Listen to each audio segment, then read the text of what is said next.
السلام علیکم ورحمۃ اللہ وبرکاتہ۔ میرا اور میرے شوہر کا تعلق ایک ماڈرن لبرل بیک گراؤنڈ سے ہے، جہاں اسلام کی بنیادی نکات ہی مکمل اسلام سمجھا جاتا ہے، اور ظاہر ہے اس میں پردے اور حجاب کا تو سوال ہی نہیں پیدا ہوتا۔ تو دین کی طرف آنے سے پہلے میرا لائف سٹائل کیا تھا، اس پر بات کرنے کا زیادہ فائدہ نہیں ہے۔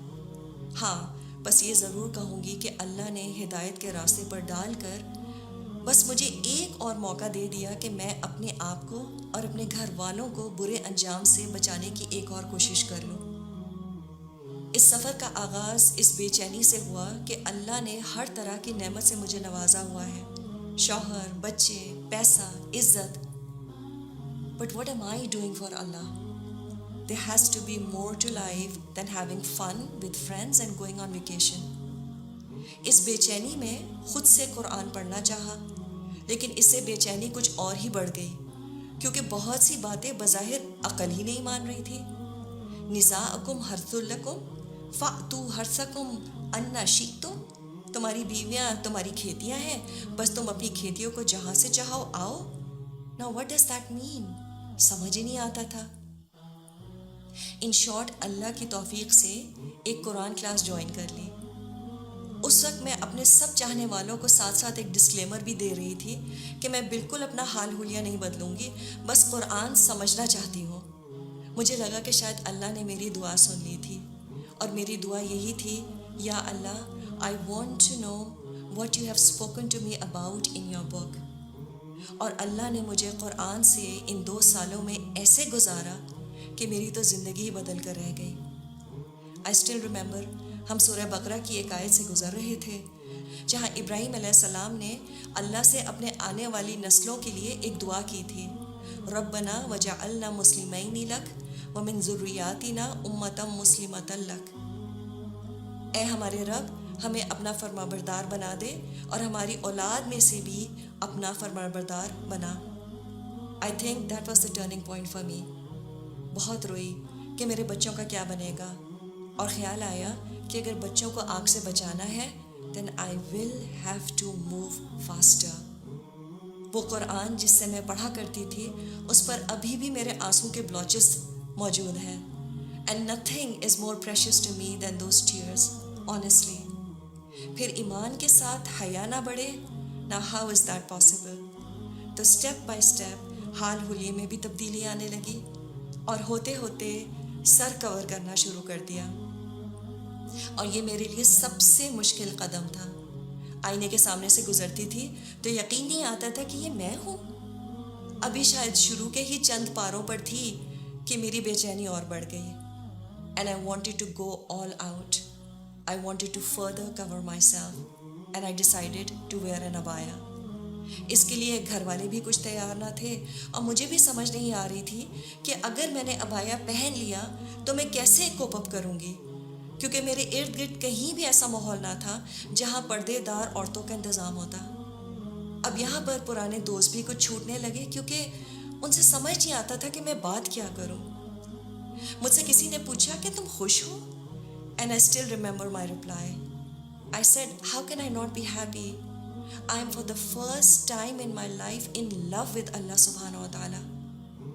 اور جس سے محبت ہوتی ہے اس کی خوشی سے بڑی خوشی کیا ہو سکتی ہے؟ میں نے اللہ کی مدد سے ابایا پہننا شروع ہی کیا تھا کہ میری ایک پرانی سہیلی مجھے کافی پر لے گئی اور سمجھایا کہ دیکھو، تم جذباتی ہو رہی ہو، دین پر ضرور آؤ لیکن دھیرے دھیرے۔ میں نے اس سے کہا، what if I die before that؟ I don't have time۔ اور بجائے اس کے کہ میں پردے کی آیات کا انتظار کرتی، میں نے ایک رات رو رو کر گزاری اور اللہ سے دعا کی، یا اللہ، مجھے پتہ ہے یہ کلام برحق ہے اور اس کے سارے احکامات واضح ہیں۔ اس سے پہلے کہ میں کمزور پڑ جاؤں، مجھے توفیق دے کہ میں پورا شرعی پردہ کر لوں۔ صبح اٹھ کر اپنے شوہر سے جب ڈسکس کیا، اور یہ ایڈجسٹمنٹ ان کے لیے بھی بہت مشکل تھی۔ He wasn't prepared for such big and drastic changes in my life۔ لیکن اللہ ان کو بہترین اجر دے، انہوں نے میرا یہ حال دیکھ کر کہا، گو اہیڈ، اللہ مالک ہے۔ آئی اسٹل ریممبر فیس کور کرنے کے بعد میرے ہسبینڈ مجھے جب پہلی بار ڈرائیو پر لے کے گئے تو میں نے ان سے آئس کریم کھانے کی ریکویسٹ کی، اور وہ بھی کون آئس کریم کھانے کی، کیونکہ میرا ارادہ شرعی پردہ کرنے کا تھا، اور اس میں ایک بڑی رکاوٹ مجھے اپنے نامحرم رشتہ داروں کے سامنے کھانے پینے کی نظر آ رہی تھی۔ Alhamdulillah, if you can manage eating cone ice cream, you can definitely manage other meals with your face covering. I still mess up my scarf sometimes, but then I tell myself it's okay. دین پر چلنے پر تو انبیاء کا بھی مذاق اڑایا گیا، تو چلو اس بہانے یہ سنت بھی پوری ہو گئی، الحمدللہ۔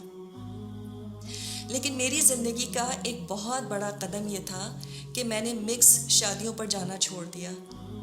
اس پر بہت سے رشتہ داروں کا دل بھی ٹوٹا۔ یہ قدم میں نے اس لیے اٹھایا کیونکہ یوں لپٹے لپٹائے ایسی محفلوں میں جانا جہاں باقی عورتیں اتنی تیار ہوں، میں تو سمہاؤ سہ لوں گی اللہ کی مدد سے، but why should any woman has to go through this experience, جبکہ اللہ نے ایک عورت میں زینت کرنے کی خواہش ہارڈ وائر کی ہوئی ہے۔ میں نے یہ قدم اس لیے بھی اٹھایا تاکہ میری اگلی نسلوں میں یا کوئی اور مسلمان لڑکی جب پردے کا ارادہ کرے تو اس کے لیے میرے اس فیصلے سے شاید کچھ آسانی ہو جائے، تو شاید اس میں اللہ میرا حصہ بھی قبول کر لے۔ اور واقعی اس کے بعد جو بھی میری زندگی میں لوگوں کے اعتراضات آئے، مجھے اللہ نے ہی سنبھالا۔ لیکن جیسے مریم علیہ السلام کو اللہ نے شدید تکلیف میں کھجور کے تنے کو ہلانے کو کہا تھا، اللہ ہمیں بھی آزماتا ہے۔ He wants us to see shaking the date palms in our lives، اور اس کے بعد اللہ کی مدد ضرور آتی ہے۔